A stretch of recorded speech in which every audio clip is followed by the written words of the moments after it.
Hello everyone, C programming ল্যাঙ্গুয়েজের আজকের ভিডিওতে আমরা যে টপিক নিয়ে আলোচনা করব তা হলো অ্যারে এবং স্ট্রিং। আমরা এর আগের ভিডিওগুলোতে জেনেছি যে what is C language and why C language is important, history of C language. তারপর এর ভিডিওতে আমরা জেনেছিলাম what is identifier and what is instruction.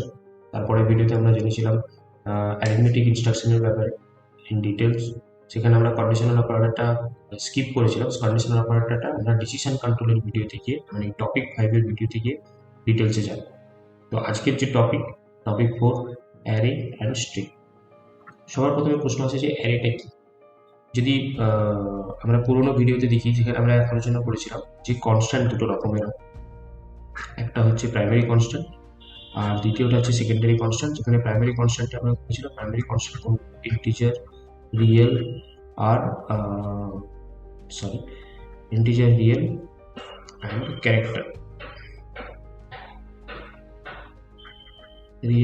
Character. কিন্তু সেকেন্ডারি কনস্ট্যান্ট আমরা কোনগুলো করেছিলাম, সেগুলো হচ্ছে অ্যারে, স্ট্রিং, স্ট্রাকচার, ইউনিয়ন আর ইনাম। তো এই যে অ্যারে তখন আমরা পড়েছিলাম যে কনস্ট্যান্ট হিসাবে, তখন আমরা এটাও বলেছিলাম যে সেকেন্ডারি যে কনস্ট্যান্টগুলো সেগুলো সবই প্রাইমারি কনস্ট্যান্টের হেল্প নিয়ে তৈরি করা হয়। তার মানে অ্যারেও যে আমরা পড়বো সেটাও আমরা দেখবো যে কীভাবে আমরা প্রাইমারি কনস্ট্যান্টের হেল্প নিয়ে তৈরি করতে পারি। ঠিক আছে, অ্যারে হচ্ছে একটা কালেকশন অফ ডেটা। সিম্পলি যদি আমরা অ্যারেকে বলতে চাই, কালেকশন অফ ডেটা, এবং এই ডেটাগুলো হবে সবকটা সিমিলার টাইপের ডেটা, সবকটা সিমিলার এলিমেন্টের ডেটা হবে। আর আর এই যে কালেকশন বলছি আমরা, সেই কালেকশনটা হবে লিনিয়ার কালেকশন। কেন এটা সিমিলার কালেকশন, সিমিলার এলিমেন্ট, আর কেন এটা লিনিয়ার কালেকশন, সেটা আমরা এবার জানবো। তার আগে আমরা জেনে নেব যে অ্যারের প্রয়োজনীয়তাটা পড়লো কোথায়। ঠিক আছে, এখন আমি যদি কাউকে বলি যে যে কোনো তিনটে ভেরিয়েবল নাও, তো ইজিলি সে একটা ভেরিয়েবল নিয়ে নেবে ইন্টিজার এ, বি, সি, বা সে হয়তো নেবে ইন্টিজার নাম্বার 1, নাম্বার 2 বা নাম্বার 3। তো এরকম বিভিন্ন ধরনের ভেরিয়েবল হতে পারে। জেনারেলি আমাদের মনের মধ্যে যেগুলো পর একটা সিকোয়েন্সে আছে সেইটাই আমাদের অ্যাজ এ ভেরিয়েবলের নাম হিসাবে নিতে সুবিধা। ঠিক আছে, তো এই যে আমি যদি এখন বলি তিনটে ভেরিয়েবল, তো খুব ইজিলি আমরা নিতে পারি এবিসি বা নাম্বার 1, নাম্বার 2, 3 বা এক্স ওয়াই জেড। এবং এখন এই যদি তিনটে ভেরিয়েবলের জায়গায় আমি যদি 100টা ভেরিয়েবল, তার মানে আমাদের এখন 100টা ভেরিয়েবলের নাম খুঁজতে হবে। তো অবভিয়াসলি আমি এবিসিডি দিয়ে তার নাম রাখতে যাবো না, কারণ হচ্ছে 26টা লেটারের মধ্যে ক্লাসিক্স। তখন আমরা কি করতে পারি, maximum number 1, number 2, number 3, number 100 পর্যন্ত। কিন্তু এর অসুবিধাটা কোথায়, তার মানে কতগুলো ভেরিয়েবলের নাম আমাকে মনে রাখতে হবে, যে আমি কতগুলো ভেরিয়েবল আছে, যে নাম্বার 1, নাম্বার 2, নাম্বার 3, সেইগুলো আমাদের মনে রাখতে হবে যখন আমরা ইউজ করবো এই ভেরিয়েবলগুলোকে। তো অবভিয়াসলি আমি ডিক্লেয়ার এই কারণেই করেছি, কারণ এগুলোকে আমি ইউজ করবো।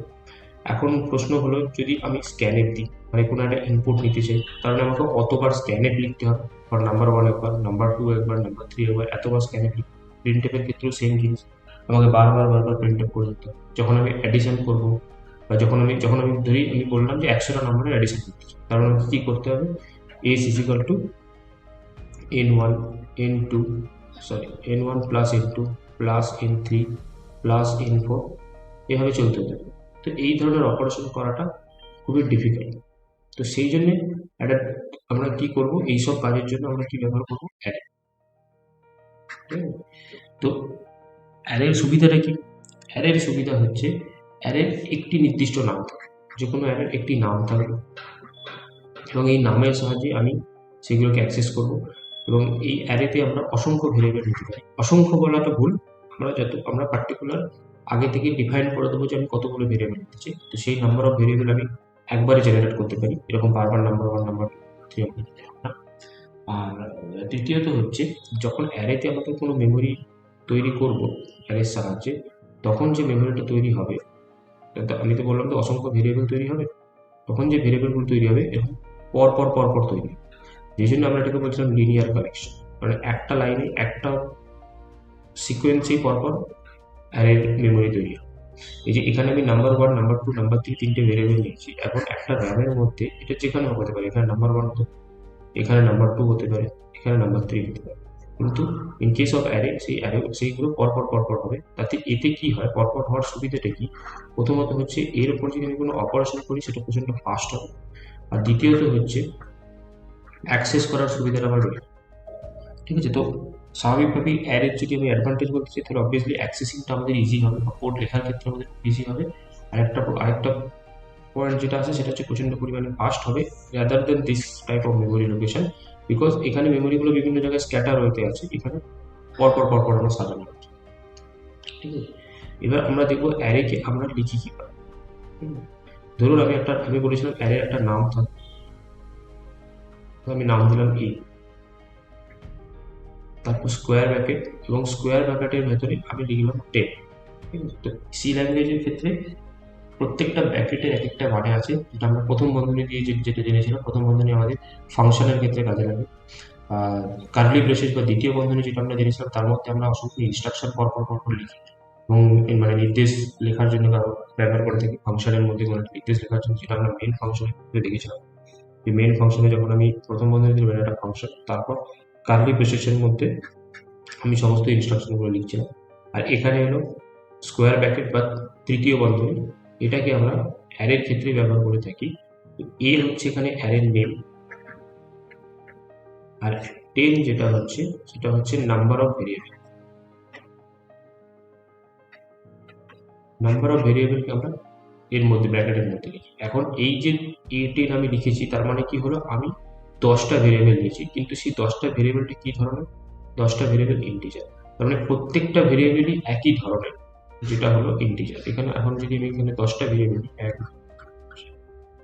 6, 7, 8, 10, 10টা ইন্টিজার ভেরিয়েবল যার নাম হচ্ছে এ, এবং এই 10টা ভেরিয়েবল এর সাইজ, যদি আমি ইন্টিজার বলে 10টা ভেরিয়েবলের সাইজ কত হবে? যদি আমি 32 বিট সিস্টেম হয়, প্রত্যেকটা সাইজ 4 হতে থাকবে। তারপর টোটাল এইটার সাইজ কত হবে? এটার সাইজ হয়ে গেল 40 বাইটস।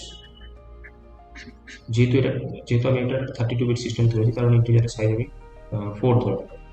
ঠিক আছে? তো এই হলো কারণ সিমিলার এলিমেন্ট আর লিনিয়ার কালেকশনের ব্যাপার। ঠিক আছে? তো অ্যারেকে আমরা যদি সহজ ভাষায় বলতে পারি, তাহলে কি বলবো? Group of variable.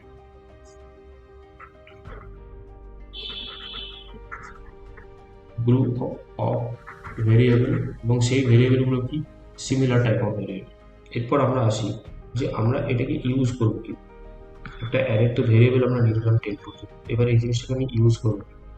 যখনই আমি এই লাইনটা লিখছি এবং এই লাইনটা প্রোগ্রামের মধ্যে এক্সিকিউট হওয়ার চেষ্টা করছি, মানে EXE তে কনভার্ট করার পর, তো এখানে তো আমার অনেকগুলো আছে। এখানে আমি না একটা কাজ করি, ছোট করে দিই, 5। তো আমি একটা ভেরিয়েবল নিয়েছি, মানে ছোট ভেরিয়েবল না, মানে ছোট ভেরিয়েবল ইন দ্য সেন্স যে কম নাম্বার অফ ভেরিয়েবল নিয়েছি, মাত্র 5টা ভেরিয়েবল আছে। তো এর এই যে আমি অ্যারেটা নিয়েছি, তার নাম কি? এ। ঠিক আছে? তো আমরা যখন ABC নিই, যখন একটা ভেরিয়েবল আমরা দুটোর সঙ্গে কম্পেয়ার করে পড়বো, ABC যখন আমরা নিচ্ছি, তার মানে প্রত্যেকটা ভেরিয়েবল একটা করে নাম আছে ABC। এখন তাহলে এইখানে যে আমি বলছি 5টা ভেরিয়েবল তৈরি হয়েছে, তাহলে এর নাম কি? ঠিক আছে? এখানে আমাদের খেয়াল রাখতে হবে যে অ্যারে যখন আমরা তৈরি করছি, তখন প্রত্যেকটা ভেরিয়েবলের কোনো আলাদা করে নাম হয় না। ঠিক আছে? এখানে প্রত্যেকটা ভেরিয়েবলের আলাদা নাম আছে ABC, এক্ষেত্রে প্রত্যেকটা ভেরিয়েবলের আলাদা করে নাম। সেগুলোকে আমরা কিভাবে ডিনোট করবো? ঠিক আছে? এখানে তো নাম হয় না, বাট ডিনোট করার জন্য বা আমাদের অ্যাক্সেস করার জন্য এখানে ইন্ডেক্স, এটার ইন্ডেক্স হচ্ছে 0, তারপর একটা 1, তারপর একটা 2, তারপর একটা 3, তারপর একটা 4। ঠিক আছে? তো এখন যদি আমি অ্যাক্সেস করতে চাই, তাহলে আমরা করবো কি? A0 বা A1, A2, A3 বা A4। ঠিক আছে? এই হলো আমার 5টা ভেরিয়েবল। তো এখানে সবসময় মনে রাখতে হবে, অনেকে এগুলোকে বলে ভেরিয়েবল, বাট বলবো যে এগুলো ঠিক ভেরিয়েবল তো অবশ্যই, বাট এগুলো ভেরিয়েবলের নাম না। এগুলো আমরা এক ভেরিয়েবলের নাম হিসেবে যদি আমি বলতে চাই, তাহলে A is the name of the array, আর A0 ইজ মাই ইন্ডেক্স। যেটাকে আমরা বলছি সেটা হচ্ছে ইন্ডেক্স, এবং এই ইন্ডেক্সের সাহায্যে আমরা পুরো অ্যারেটাকে অ্যাক্সেস করবো বা অ্যারেটাকে ব্যবহার করবো। যেমন আমি এখানে লিখি a ইজ ইকাল টু 3 বা b ইজ ইকাল টু 2 বা c ইজ ইকাল টু 5, যেমন এখানে আমি লিখতে পারি, তেমনি এখানেও যদি আমি লিখতে চাই তাহলে আমি অ্যাসাইন করতে পারি a0 ইজ ইকাল টু 2 বা a1 is equal to 2, sorry 3, একটা তো 2 অলরেডি নিয়েছি, a2 ইজ ইকাল টু 4। আমি এইভাবে অ্যাসাইন করতে পারি, ঠিক আছে, যেটা আমার পছন্দ মতো জিনিস আমি এর মধ্যে অ্যাসাইন করতে পারি। তাহলে এখানে কি হবে, এই জিরোতে যে মেমোরিতে আছে সেখানে 2 স্টোর হবে, এখানে 3 স্টোর হবে, এখানে 4 স্টোর। এইভাবে আমি অ্যারের মধ্যে ভ্যালু স্টোর করতে পারি। এখানে একটা খুব ইন্টারেস্টিং জিনিস, যখন আমি এখানে A5 লিখছি, ঠিক আছে, তো এর মানেটা কি দাঁড়ালো, এর মানেটা হলো ইন্টিজার A5 যখন আমরা লিখছি, এটা তো ডিক্লারেশন লাইন, এটাকে আমরা বলবো ডিক্লারেশন, কারণ এখানে আমি ভেরিয়েবলটাকে ডিক্লেয়ার করার চেষ্টা করছি। তখন কি হলো, তখন এখানে কি হলো, মেমোরিতে গিয়ে 5টা মেমোরি তৈরি হলো, যা পরপর কনজিকিউটিভ মেমোরি তৈরি হলো, যার নাম হচ্ছে এ। আর এইটা হচ্ছে একটা ইনস্ট্রাকশন, এই যে 3টে জিনিস এগুলো হচ্ছে একটা ইনস্ট্রাকশন, এবং এই ইনস্ট্রাকশনে যখন আমি A0 বা A1 বলছি তখন সেগুলো হয়ে গেছে ইন্ডেক্স, ঠিক আছে। কিন্তু ডিক্লারেশনের লাইনে যখন আমি বলছি তখন এইটার মানে হচ্ছে নাম্বার অফ ভেরিয়েবল। তো এটা মনে রাখতে হবে যে প্রথম যখন মানে ডিক্লারেশন লাইনে আমি যখন লিখছি তখন তৃতীয় বন্ধনীর মধ্যে যে জিনিসটা আছে মানে 5, সেটা বোঝাতে চাইছে নাম্বার অফ ভেরিয়েবল। কিন্তু যখন আমি এগুলোকে ইউজ করছি A0 A1 A2 করে, তখন তার মানেটা বদলে যাচ্ছে, তখন সেটা একটা ইন্ডেক্স হয়ে যাচ্ছে এবং এক একটা ভেরিয়েবল হিসাবে আমরা ট্রিট করছি। এটা ডিক্লারেশনের জায়গায় এবং ইউজ করার জায়গায় দুটোর মানে কিন্তু আলাদা আলাদা, এটা আমাদের সবসময় মনে রাখতে হবে। তো যেমন আমি এখানে ইন্টিজার A5 করে A0 1 2 করে আমি ভ্যালু অ্যাসাইন করেছি, সে আমি এখন যদি প্রিন্ট করতে চাই তাহলে আমি কি করব, প্রিন্টে পার্সেন্টেজ অফ ডি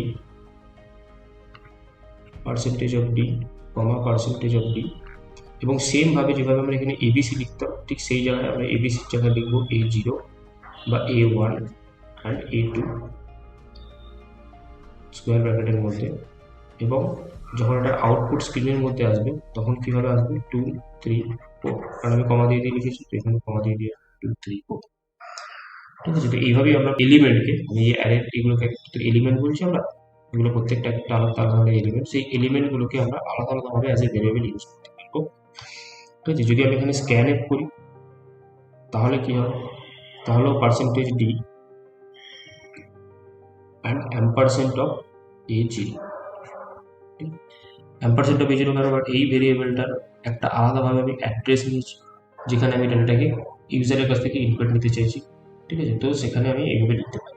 আচ্ছা, এখানে যে অ্যাম্পারসেন্ট অফ A0 লিখেছি এর জায়গায় অনেক কিছু লেখা যায়, আলাদা অনেক কিছু লেখা যায়, সেগুলো আমরা ফাংশন চ্যাপ্টারে গিয়ে শিখবো, ফাংশন না, পয়েন্টারের চ্যাপ্টারে গিয়ে শিখবো যে আমরা কিভাবে লিখতে পারি।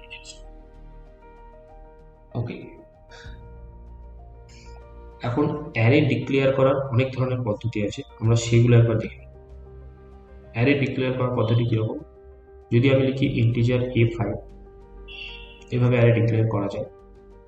আমি লিখতে পারি ইন্টিজার A স্কোয়ার ব্র্যাকেট, এভাবে লেখা যায় না, কারণ এ থেকে আমি বুঝতে পারছি না যে এটা ঠিক কত সাইজের, ঠিক আছে, মানে মেমোরিতে কতটা জায়গা অকুপাই করতে থাকে বুঝতে পারছি। তো যখন আমরা ডিক্লেয়ার করবো তখন আগে থেকে আমাদের বলে দিতে হবে অ্যারে সাইজ কত, ঠিক আছে, আদারওয়াইজ আমরা ডিক্লেয়ার করতে পারি। এখন আমি যদি বলি integer A square bracket is equal to 1 2 3 4 5, this is also possible, কারণ এখানে আমি হয়তো ভ্যালুটা বলে দিই, কিন্তু এখানে আমি বলে দিচ্ছি এর মধ্যে ভ্যালুগুলো, এখানে যেগুলো আমরা A0 জায়গায় 2 বসাচ্ছিলাম 3 বসাচ্ছিলাম 4 বসাচ্ছিলাম তার জায়গায় আমি ডাইরেক্টলি এইভাবেও লিখতে পারি, ঠিক আছে। This is a one of way to assign the value into array, ঠিক আছে, কমা দিয়ে কার্লি ব্রেসেসের মধ্যে কমা দিয়ে লিখে সেই ভ্যালুগুলো আমরা যথারীতি এটা হয়ে যাবে A0 এর ভ্যালু, তারপর একটা হয়ে যাবে A1 এর ভ্যালু, এন্ড সো অন, ঠিক আছে। তো এই জিনিসটাও লেখা যেতে পারে, তার কারণ হচ্ছে এখানে যতই আমরা এখানে সাইজ না বলে থাকি, কিন্তু এখানে যতগুলো এলিমেন্ট দিয়েছি তখন ততগুলো এলিমেন্টের ততটাই সাইজের একটা অ্যারে ক্রিয়েট হবে মেমোরির মধ্যে। এছাড়া আর কিভাবে লিখতে পারি অ্যারেটাকে, এখন কেউ যদি বাই চান্স লিখে integer A5 is equal to 1 2 3 আমি 6 7 8 লিখলাম, বা সরি 4 5 লিখলাম না, যদি এখানে 5টা এলিমেন্ট করতে পারতো তবু আমি এখানে 3টে এলিমেন্ট লিখলাম, তবু দ্যাট ইজ অলসো পসিবল। কারণ হচ্ছে এখানে 5টা এলিমেন্টের সাইজের অ্যারে তো তৈরি হবে, তার মধ্যে 3টেতেই ভ্যালু থাকবে 1 2 3, তারপরে বলে তার কোনো ভ্যালু থাকবে, that is also okay, but এটা লেখা যেতে পারে। তো এই হচ্ছে অ্যারেকে ডিক্লেয়ার করার পদ্ধতি, এবং আগে আমরা দেখলাম যে অ্যারেকে কীভাবে আমরা ইউজ করব। ঠিক আছে, এরপর আমরা অনেক বড় বড় অ্যারে যখন হবে, 100 নাম্বারের অ্যারে বা 200 number of array, 200 number of elements of an array, তখন আমরা কীভাবে ইউজ করবো, শর্টকাটে আমরা ইউজ করবো, তো সেটা আমরা লুপ বা ইটারেটিভ ইনস্ট্রাকশন, ইটারেটিভ কন্ট্রোল ইনস্ট্রাকশনের জায়গায় গিয়ে দেখবো সেটাকে আরও সহজে কীভাবে ইউজ করা যায়। নেক্সট আমাদের হচ্ছে string.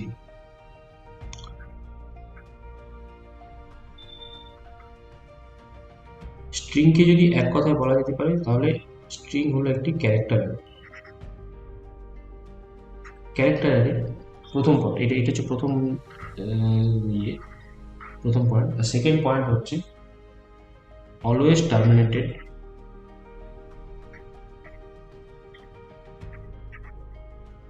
With null character.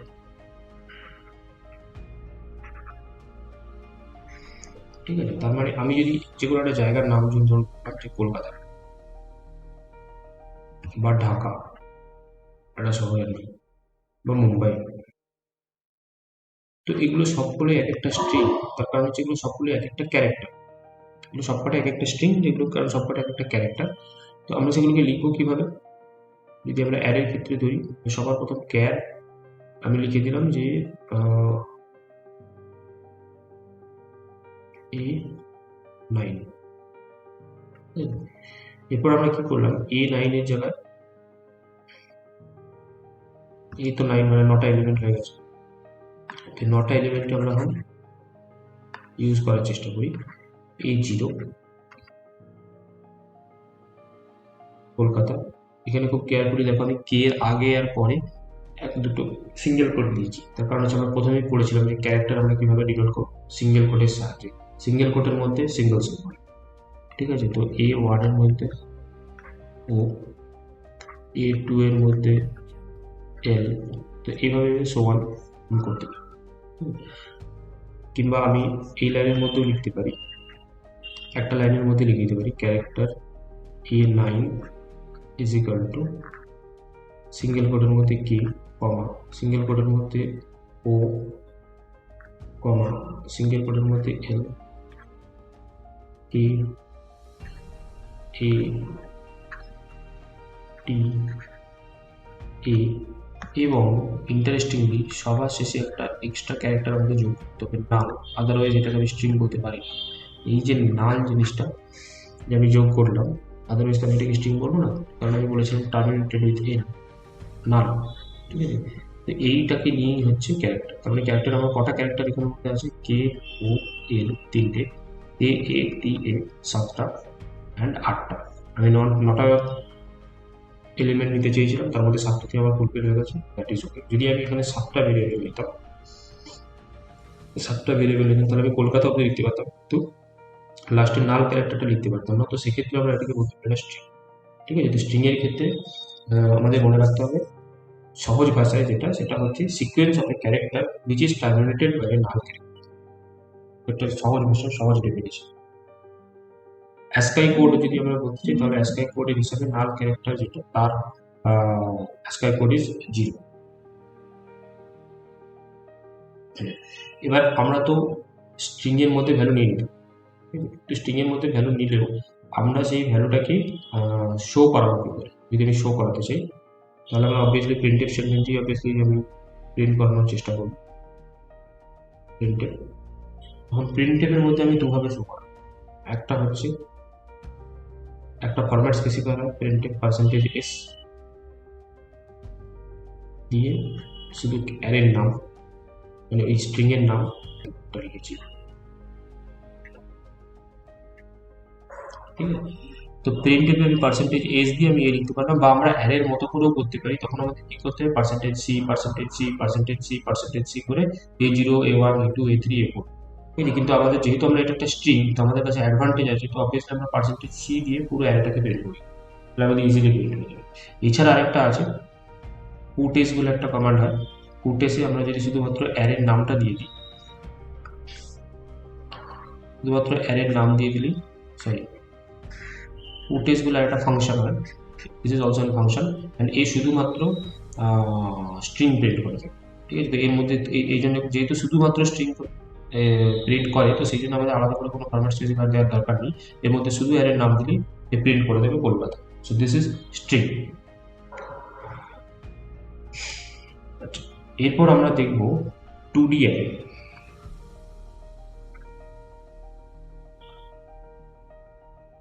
2D অ্যারেটা কিরকম?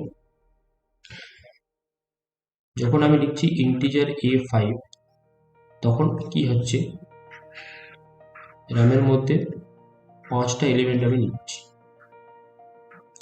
এবং পরপর 5টা এলিমেন্ট নিচ্ছি, যার নাম হচ্ছে এ, অ্যান্ড যার ইন্ডেক্স হচ্ছে 0, 1, 2, 3, 4। এখন আমি যদি এই জিনিসটাকে লিখি ইন্টিজার এ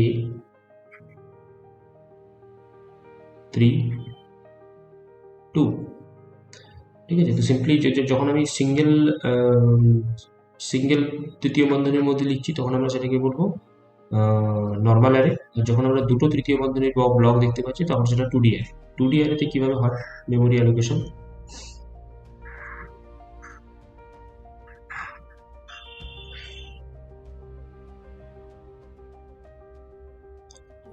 প্রথমটা হচ্ছে যে কতগুলো ব্লক, কতগুলো আমার অ্যাকচুয়ালি 3 and 2 মানে হচ্ছে আমার টোটাল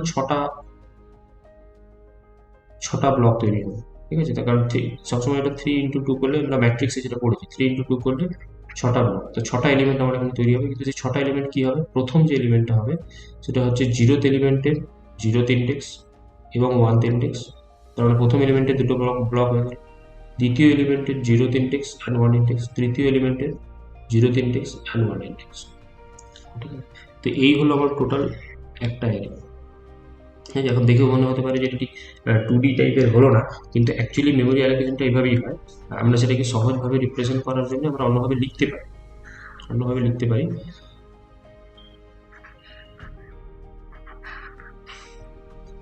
0, 1, 2, 0, 1, 0, 1, 0, 1। আর এগুলোকে আমরা যখন অ্যাক্সেস করবো, এটাকে যেমন আমরা যখন অ্যাক্সেস করছি, তখন আমরা কীভাবে লিখছিলাম A0, A1, A2, এভাবে লিখছিলাম। তো এইটাকে আমরা যখন অ্যাক্সেস করবো, তখন আমরা কি করবো, A00, A01, এটা এটা দুটো ভেরিয়েবল হয়ে গেল। তারপরে ভেরিয়েবল হচ্ছে A10, A11, এটা একটা সেট হয়ে গেল। এইখানে আবার একটা ভেরিয়েবল আসবে 20 আর 21, সরি 21। তো এই হলো আমার 6টা ভেরিয়েবল, যেটাকে আমি আলাদা আলাদাভাবে প্রত্যেকটা একটা আলাদা আলাদা গ্রুপ, এবং সেই গ্রুপগুলোকে আমরা আমাদের মতো করে ইউজ করতে পারি। এখন প্রশ্ন হচ্ছে, যদি আমার 6টা ভেরিয়েবল লাগে, ঠিক আছে, কোনো একটা ক্ষেত্রে যখন আমার 6টা ভেরিয়েবল লাগছে, তো আমি হয় ABC করে নিয়ে নেবো, না হয় আমি A6 লিখবো। ঠিক আছে, তাহলে তোমার 6টা ভেরিয়েবল। এখন ABC আমি লিখবো না, তারপর হচ্ছে আমার অ্যাক্সেসিংয়ে প্রবলেম হবে বা অনেকগুলো ভেরিয়েবল আমাকে নিতে হবে। তো সেক্ষেত্রে তাহলে একটু ইজি হয়ে যেতে, যদি আমি করতে চাই, তাহলে A6 নিয়ে নেবো, 6টাই তো ভেরিয়েবল আমি করতে পারি। তো শুধু আমার বেকার এরকম 2D অ্যারে ইন্ট্রোডিউস করার কি দরকার? 2D অ্যারে ইন্ট্রোডিউস করার দরকার, 2D অ্যারে ইন্ট্রোডিউস করার কখন দরকার? একটা ক্লাসের 10টা স্টুডেন্টের মার্ক আমাকে স্টোর করতে, ঠিক আছে, তো অবভিয়াসলি আমি একটা অ্যারে নেবো, এবারে অ্যারে নেবো 10টা স্টুডেন্টের মার্কস যেহেতু আমাকে স্টোর করতে হবে, তবে 10টা এলিমেন্টের একটা অ্যারে নেবো, ইন্টিজার অ্যারে, এবং যার মধ্যে মার্কসটা স্টোর করবো, A0, A1, A2, A3, এক একটা ভ্যালু একটা মার্কস স্টোর। এখন আমাকে যদি বলে যে তোমার কাছে 3টে ক্লাস আছে, ক্লাস 1, ক্লাস 2, ক্লাস 3, এবং 3টে ক্লাসে 10টা করে স্টুডেন্ট, তার মানে আমার কাছে এখন 30টা স্টুডেন্ট।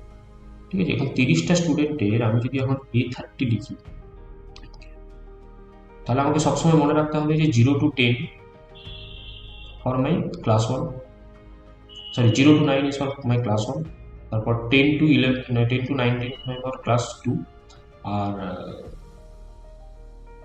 10 to 19, আর তারপর হচ্ছে 20 to 29 পর্যন্ত যেটা, সেটা হচ্ছে আমার ক্লাস 3 জন্য, যেটা আমাকে সবসময় মনে রাখতে হবে। তখন আমাদের ইজি কি হয়, যদি আমি 2D অ্যারে নিয়ে নিই, এ 3 10, তখন আমি কি করবো, যে জিরোথ ইন্ডেক্সে যেগুলো আছে, জিরোথ কলামে যেগুলো থাকবে, ঠিক আছে, সেগুলো হচ্ছে সব কিছুই, সরি জিরোথ রোতে, অ্যাকচুয়ালি তো রো, জিরোথ রোতে যেগুলো থাকবে সেগুলো সবই হচ্ছে আমার ক্লাস 1-এর, 1-তে যেগুলো থাকবে সেগুলো সবই আমার ক্লাস 2, 2-তে যেগুলো থাকবে সেগুলো সবই আমার ক্লাস 3, তারপর তো 10 সেক্ষেত্রে আমাদের অ্যাক্সেসিং করাটা বা আমাদের কোডের রিড করার যে প্রসেসটা, সেটা খুব ইজি, কোড রিডেবল হয়ে যায়, কোডকে ইজিলি বোঝা যায়, আন্ডারস্ট্যান্ডিং করা যায়, সেক্ষেত্রে এগুলো ইউজ করে। তো আমরা এখন দেখে নেবো একটা সহজ প্রোগ্রাম লিখে, যে অ্যারে সম্বন্ধে আমরা যেটা জেনেছি এবং একটা স্ট্রিং সম্বন্ধে সহজে জেনেছি। 2D অ্যারের যে কনসেপ্ট আমরা জানলাম, 2D অ্যারের অ্যাপ্লিকেশনটা আমরা অন্য কোনো ভিডিওতে ডিটেলসে আলোচনা করবো, যখন আমরা অ্যাপ্লিকেশনটা বা এক্সাম্পলটা আমরা আপাতত আমরা একটা অ্যারে প্রোগ্রামিং আমরা এটা দেখি। ধরুন আমি একটা প্রোগ্রাম লিখতে চাইছি, যার মধ্যে আমি স্টোর করতে চাইছি 1 2 3 4 5 5টা সংখ্যা, এবং সেটাকে আমি স্ক্রিনে প্রিন্ট করতে চাইছি যে আমি কি স্টোর করেছি। তো আমি কি করব, সবার প্রথম যেহেতু 5টা সংখ্যা স্টোর করতে চাইছি, তো একটা অ্যারে নেব 5টা এলিমেন্টের, এবং আমি বলেছিলাম এভাবেই আমি স্টোর করতে পারি, সরি 1, 2, 3, 3, 4, 5। আচ্ছা, এখানে আমি কোনো সিঙ্গেল কোড দিইনি, কারণ সবকটা যেহেতু এগুলো সকলে ইন্টিজার, সেহেতু আমি কোনো সিঙ্গেল কোড দিই। এরপর আমি প্রিন্ট করবো এগুলোকে, সিম্পলি প্রিন্ট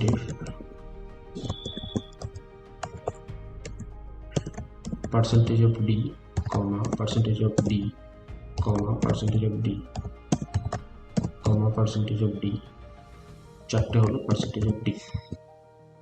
আর এরপরে আমি যেগুলো লিখবো সেগুলো হচ্ছে A0, কমা A1, সরি কমা A1, কমা A2, কমা A3, কমা A4, এবং লাস্ট আমি গেট সুইচ অ্যাড করবো, যেটা আমরা আগের দিন ডিসকাস করেছিলাম, যে স্ক্রিনটাকে থামানোর জন্য আমরা এটাকে ব্যবহার করে থাকি জাস্ট অ্যাজ এ ট্রিক, কারণ গেট সুইচের কাজ হচ্ছে একটা ক্যারেক্টারকে ইনপুট দেওয়া। তো হয়ে গেল আমাদের প্রোগ্রাম। এরপর আমরা রান করার চেষ্টা করবো, কম্পাইল করার চেষ্টা করবো। exe তৈরি করাটা যদি দরকার, warning for now we will ignore this thing. আমরা এটাকে ডাইরেক্টলি রান করবো, এবং দেখা যাচ্ছে 1 2 3 4 5, ওপরের লাইনটা বোঝা হয়নি কারণ সিএলআর এসসিআর ফাংশনটা আমরা লিখি, আমরা পরপর প্রিন্ট হয়ে গেছে। আচ্ছা, আমরা এবার এখন এখানে সিএলআর এসসিআর, সিএলআর এসসিআর, ঠিক আছে। আচ্ছা, এখানে এখন যদি আমি একটা কাজ করি, a = a5 এর ভ্যালু 1 2 3 4 5 আছে, কিন্তু আমি কি করলাম, আমি এখানে আমি একটা ইনপুট ইউজারের কাছ থেকে নিতে চাই।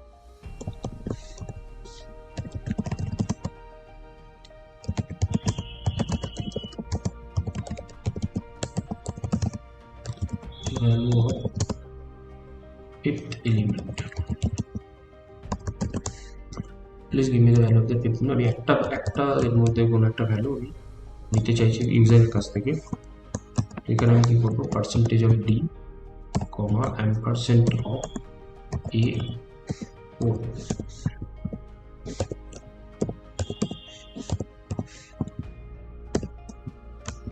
Percentage of D ampersand of A4, ঠিক আছে। তো আমি এখানে যেই ভ্যালুটাই নেবো সেটা ওই 1 2 3 4 5 এর জায়গায় ওভাররাইট হয়ে যাবে, এবং সেই ভ্যালুটা চলে আসবে। তো আমরা দেখে নিই, সরি একটা স্পেলিং মিস্টেক আছে, এখানে আমরা দেখে নিই যে এটা প্রপারলি ওয়ার্ক করছে না। ঠিক আছে, আমরা প্রথমে এটা কম্পাইল করবো কোডটাকে, কম্পাইলেশন ডান, আমরা এটাকে রান করবো। তো আমাদের নিচে please give new value of the 5th element, আমি দিলাম 100। তাহলে এখন কি প্রিন্ট হওয়ার কথা, 1 2 3 4 100, 1 2 3 4 100, আমাদের এক্সপেকটেশনের মতোই হয়েছে। আচ্ছা, এর সাথে আমরা একটা স্ট্রিং এর প্রোগ্রামও দেখে নেবো, স্ট্রিং আমরা কিভাবে লিখতে পারি। তো ধরে নেওয়া যাক আমি একটা স্ট্রিং নিলাম, ক্যারেক্টার S7, একটা ক্যারেক্টার নিয়েছি, S7 এবং এর মধ্যে আমি কিছু ইনপুটও দিয়ে দেবো। লেটস আমি সহজ প্রিন্ট করব, S A H সিঙ্গেল কোর্সের মধ্যে A H। সহজ এবং সবার শেষে কি দিতে হবে, সবার শেষে আমাকে দিতে হবে নাল ক্যারেক্টার \0 যেটাকে আমরা নাল বলে থাকি, এবং এটাকে আমরা প্রিন্টও করবো।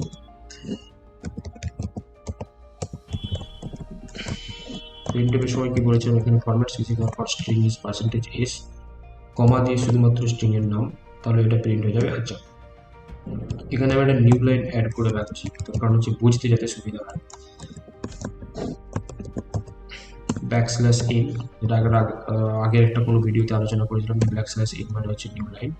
তো আমরা প্রিন্টএফ s করে %s দিয়ে আমরা স্ট্রিংটিকে প্রিন্ট করার চেষ্টা করব। দেখা যাক। সবার প্রথমে আমরা করবো নেব compilation function declaration syntax error. আচ্ছা সরি, এখানে আমি সেমিকোলন দিতে ভুলে গেছি। দেখুন এখানে ক্লিয়ারলি লিখেছে 5th লাইনে ডিক্লারেশন সিনট্যাক্স এরর। যেহেতু এখানে আমি সেমিকোলনটা দিইনি, সেহেতু ওর নিচের লাইনে চলে গেছে। 5th লাইনে কি এরর বলছে, তো ভাবছে এই দুটো একই লাইন, যে এখানে আমরা সেখানে প্রপারলি সেমিকোলন দিয়ে দিয়েছি। তখন দেখা যাক, কম্পাইল করি, কোনো এরর নেই। Warning for now you'll ignore. আমরা এটাকে রান করবো এবং কি দেখবো 1 2 3 4, আর যেটা আমরা ইনপুট দেবো স্ট্রিং এর, আর তারপরে আমাদের একটা লাইন হয়ে নিচে প্রিন্ট করার কথা সহজ। 5th এলিমেন্ট আমি ধরুন ইনপুট দিলাম 20, তাহলে প্রিন্ট করার কথা 1 2 3 4 5 এর জায়গায় 20, সরি 3 4 20, অ্যান্ড আফটার দ্যাট সহজ। দেখুন একদম ক্লিয়ারলি প্রিন্ট হয়েছে 1 2 3 4 20 এবং সহজ। আচ্ছা, এরপর আমরা টু টেস্টটাও দেখে নেবো একই সাথে, একই প্রোগ্রামের ভিতরে। এখানে আমরা বললাম প্রিন্ট এফ, আমরা একটা নতুন লাইন এখানে দিলাম, আর একটা নতুন লাইন অ্যাড করে দিলাম, আর এখানে দিলাম পুট এস। আর এখানে আমরা পুট এসের ক্ষেত্রে কোনো ফরম্যাট স্পেসিফায়ার দেওয়ার দরকার নেই, কারণ এটা শুধুমাত্র স্ট্রিংকে প্রিন্ট করে, শুধু আমরা স্ট্রিং এর নামটা দেবো। এবার আমরা দেখবো এটা ওয়ার্ক করে কিনা। আমরা কম্পাইল করে নেবো, যেহেতু কোড চেঞ্জ করেছি। তারপর আমরা করবো run. Oh sorry, I think something is missing. Good, great. সহজে দুবার সহজ প্রিন্ট হয়ে গেছে, এবং পুট এস আর প্রিন্টএফের মধ্যে দুটো ভ্যালু একই প্রিন্ট হয়েছে। আচ্ছা, এখানে একটা ইন্টারেস্টিং জিনিস তোমরা খেয়াল করেছো কিনা জানি না, আমি একবারের জন্য না প্রিন্টএফটাকে কমেন্ট করে দিচ্ছি। শুধুমাত্র প্রথম প্রিন্টএফ %s করে আমি এটাকে একবার প্রিন্ট করার চেষ্টা করছি, একটা সিগনিফিকেন্স আছে। সহজ লেখার পরে কার্সারটা যেটা ব্লিঙ্ক করছে সেটা ঠিক জে এর পাশে ব্লিঙ্ক করছে, ঠিক আছে? তার মানে ওর নিউ লাইনে যাচ্ছে। প্রিন্টএফ আমি যখন লিখেছি তখন সেটা নিউ লাইনে পৌঁছাচ্ছে, ঠিক আছে? এরপর আমি যখন টেস্ট করব তখন জিনিসটা একটু অন্যরকম হবে। 100 দিলাম, এবং সহজ লেখার পর কার্সারটা নিচে চলে গেছে। তার মানে টেস্ট এর সাথে মানে ওই যতটুকু স্ট্রিং আছে, মানে নাল ক্যারেক্টার যখনই ও পেয়ে যাচ্ছে ততটুকু স্ট্রিং প্রিন্ট করার পর ও পরের লাইনে কার্সারটাকে পাঠিয়ে দিচ্ছে। আচ্ছা, এখন এই যে নাল ক্যারেক্টারের কথা বলছি, নাল ক্যারেক্টারটা যদি আমি এখন না দিই তাহলে কি হবে? ঠিক আছে, আমি নাল ক্যারেক্টার দিলাম না, আমি রান করার চেষ্টা করলাম 100, ঠিক আছে? তাহলেও আমার সহজ প্রিন্ট হচ্ছে। তাহলে নাল আর নালের মধ্যে, নাল না দেওয়ার মধ্যে পার্থক্য কোথায়? পার্থক্যটা এখানে এখন ক্লিয়ারলি বোঝা যাবে না, ঠিক আছে? কারণ হচ্ছে এখানে খুবই ছোট একটা অ্যাপ্লিকেশন আমরা ইউজ করছি। আমি একটা এক্সাম্পল দিতে পারি বোঝানোর জন্য। যখন আমরা অ্যারে ক্রিয়েট করছি তখন আমরা আগেই বলেছিলাম যে কোনো অ্যারেতে মেমোরিটা পরপর কন্টিনিউয়াস মেমোরি, ঠিক আছে? এখন যদি একটা র্যামের মধ্যে একটা বড় র্যাম আছে, তার মধ্যে আমি কন্টিনিউয়াস কিছু মেমোরি নিই,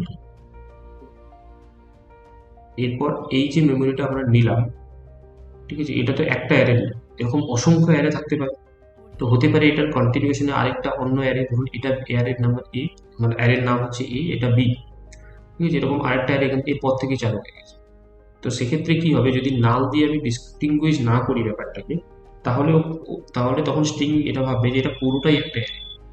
যতক্ষণ নাল না পাবে ততক্ষণ কাজ করবে। পুটেস ওখানে এখন এখান থেকে কি হয়েছে, এখানে হচ্ছে আমি কত মেমোরিটা ইউজ করছি না, সেহেতু একটাই অ্যারে আছে, সেহেতু আমার পুটেস ওখানে গিয়ে বুঝে গেছে হ্যাঁ ওটা আমার শেষ, ঠিক আছে? কিন্তু যদি আমাদের এখন অনেক বড় একটা প্রোগ্রামিং লিখতে চাই যেখানে অনেক অসংখ্য অ্যারে আছে বা বড় একটা অ্যাপ্লিকেশন আমরা যদি রান করতে চাই, সেক্ষেত্রে এই প্রবলেমটা হতে পারে। ঠিক আছে, তো সবসময় মনে রাখতে হবে যে স্ট্রিং মানে হচ্ছে sequence of the character which is terminated at null character.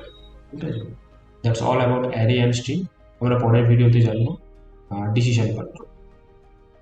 তো থ্যাংক ইউ। ভালো লেগে থাকলে কমেন্ট করো, লাইক করো, শেয়ার করো অ্যান্ড সাবস্ক্রাইব।